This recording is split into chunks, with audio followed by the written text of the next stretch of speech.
Ya, baru saja gue bikin video tentang Arsenal dan sedikit sedikit analisa bagaimana antar malam matchnya. Sekarang gue pakai jas biar agak berbeda dengan video sebelumnya.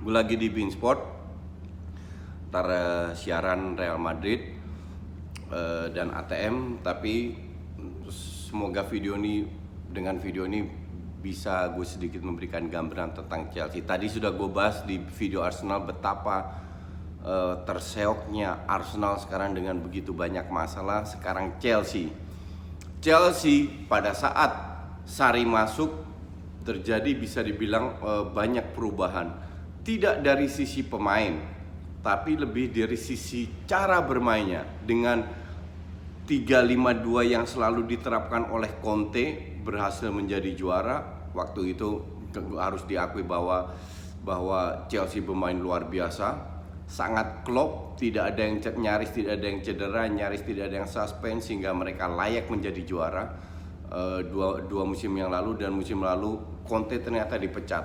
Ya, Conte dipecat untuk gue sih make sense ya. Kenapa? Karena pada saat pelatih tidak berprestasi dan dia tidak membuat perubahan, nah ini yang jadi masalah. Dan itu pun juga dilakukan oleh Wenger, sehingga Wenger pun layak dipecat.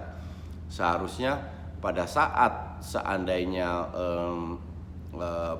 Chelsea musim lalu tidak berprestasi, minimal ada ada perubahan lah, perubahan dari segala, dari sisi menyerang atau bertahan, atau fokusnya serangan lebih ke depan, atau ke pemain tengah, atau ke wingback. Tapi perubahan ini gue tidak melihat sama sekali. Maka dari itu Conte dipecat, masuklah seorang Sarri. Sarri ini kan bisa dibilang seorang pelatih yang backgroundnya non pemain bola, tapi harus diakui bahwa dia punya jenjang karirnya itu cukup bagus lah. Sampai dia bisa ke Chelsea, satu-satunya pelatih yang 5 tahun terakhir bisa memberi perlawanan sangat ketat di Serie A terhadap Juventus, ya Sarri. Kalau kita melihat berapa pemain bintang sih yang dimiliki Napoli, nggak banyak. Pemain bagus 1-2, tapi benar-benar pemain bintang nggak banyak. Jadi kalau gue bilang ini yang menjadi masalah dengan Napoli. Tim-tim ini sangat sulit bersaing terhadap Juve, karena pembelian pemain atau kualitas pemain itu semua kalah dari Juve. Nah, di Chelsea dia mendapatkan sebuah tim yang bisa dibilang cukup bagus. Ya sorry, gue ke distract tadi lihat Wolves lawan Leicester, gol kedua nih. Ini sambil nonton Wolves live. Oke. Kualitas Chelsea ini sebenarnya cukup bagus. Cuman yang jadi masalah kan kita lihat pada saat Conte, Moses dan Alonso memiliki peran yang luar biasa, peran yang bagus banget. Kontribusinya untuk menjadi juara pas Chelsea itu luar biasa. Tapi sekarang kedua pemain ini kemana? Bisa dibilang nyaris nggak ada atau nggak kelihatan. Alonso masih sering bermain. Nah sekarang Sarri kan merubah ke 4-3-3. Dia mendatangkan Luis, Jorginho, tidak mendatangkan pemain bintang lagi lah, kasarnya begitu. Mereka beruntun bisa mendekati Liverpool dan MCT, tiba-tiba drop. Oke. Nah, kepala batunya Sarri ini juga dia bilang, ya gue tidak mau merubah. Tadi gue baru baca interview, gue tidak mau merubah dalam arti ya tetap bermain seperti yang dia inginkan. Kalau lu tanya gue, yang jadi masalah adalah peran Kante. Kenapa? Kante pemain yang hebat, one of the best DM, sebagai DM, oke?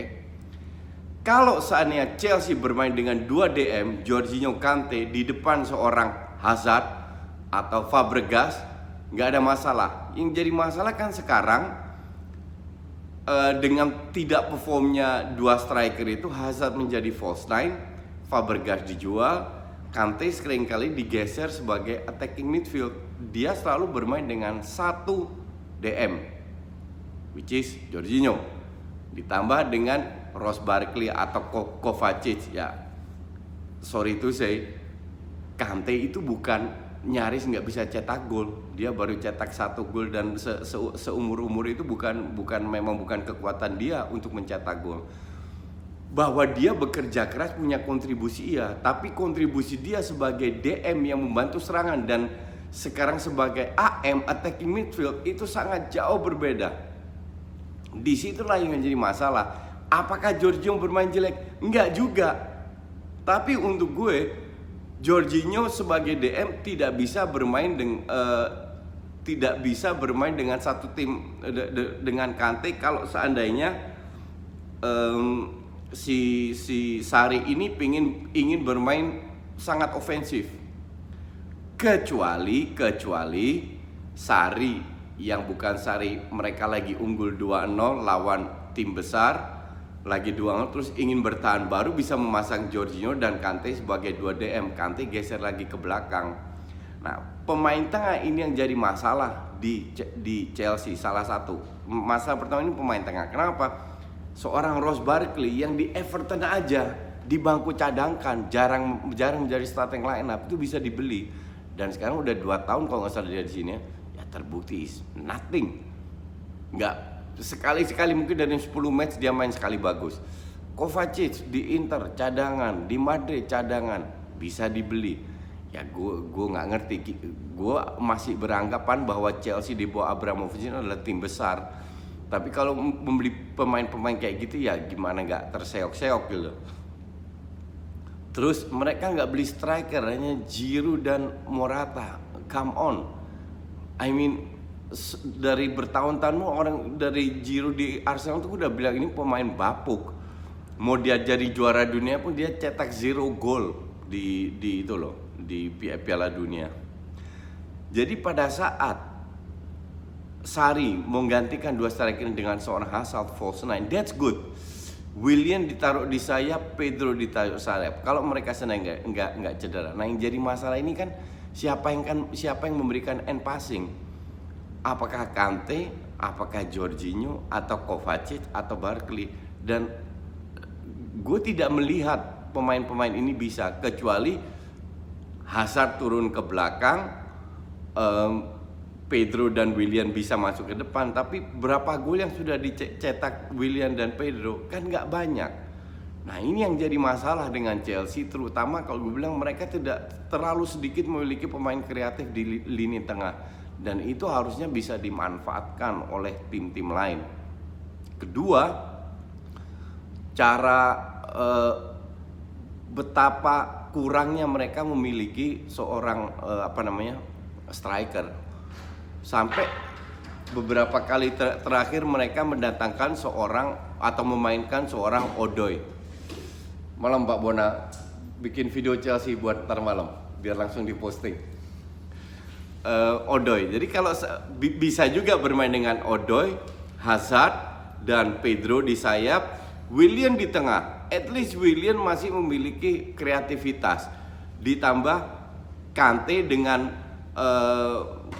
Jorginho sebagai 2 DM, jadi bermain dengan 4 pemain menyerang. Tapi this is not Sarri. Sarri hanya ingin bermain dengan 1 DM. Nah, ini yang menjadi masalah pada saat Anda menempatkan pemain yang tidak sesuai dengan posisinya. Kalau gue bilang ya, Kante bermain dengan sebagai attacking midfield, tidak kita manfaatkan kapasitasnya seorang Kante. Nah, ini yang membuat Chelsea akhir-akhir ini keteteran. Tapi kita juga tidak bisa berharap bahwa Odoi selalu bermain bagus.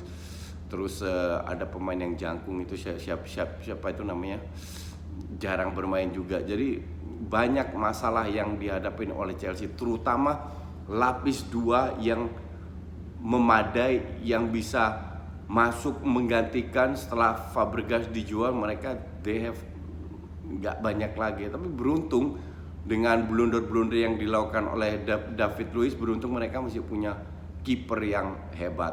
Nah, kiper ini seringkali menyelamatkan Kepa ya. Jadi dengan tidak adanya Courtois, gue rasa nggak ada masalah. Kepa tetap bermain bagus, luar biasa. Dan ketidakkonsistensian Chelsea ini bisa membuat Chelsea kehilangan banyak poin, dan bahkan gue prediksi Spurs, Chelsea, MU,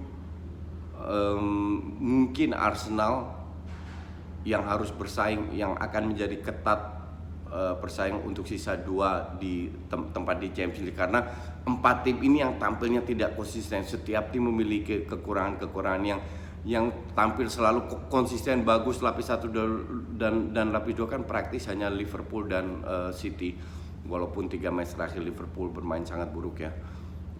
Untuk match ntar malam tadi gue sudah bahas di videonya Arsenal. Untuk gue this is a 50-50 match, tidak gampang untuk diprediksi, tapi kalau seandainya Arsenal lagi on fire, Chelsea akan kesulitan, terutama bermain dengan satu striker.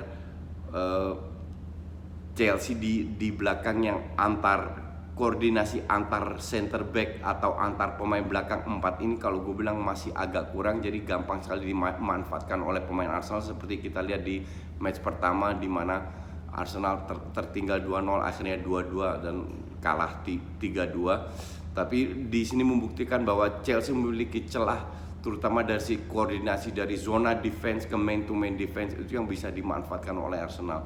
Kembali lagi kalau Arsenal main bagus, tapi Arsenal pun juga kalau passingnya salah-salah kayak lawan Brighton, lawan Liverpool bisa dibantai juga sama Chelsea. Pemain depannya Hazard, Willian, Pedro, Odo yang luar biasa. Jadi match ini sangat sulit untuk diprediksi. Gue juga tidak berani memprediksi, beda pada saat gue memprediksi Liverpool akan kalah lawan City dan MU menang lawan Spurs, itu karena karakteristik bermainnya itu udah sangat jelas, dan di sini pun tidak terlalu jelas, terlalu banyak kelemahan lah. Oke? Itu dulu 2 video gue langsung posting Arsenal dan Chelsea. I see you next week. Mungkin kalau matchnya seru, gue coba nonton. Ntar gue siaran WSK ATM jam segitu, mainnya bareng. Tapi gue bawa laptop, gue sambil nonton Chelsea juga. Kalau seandainya seru ya mungkin gue bikin review match itu. Oke? Thanks for watching.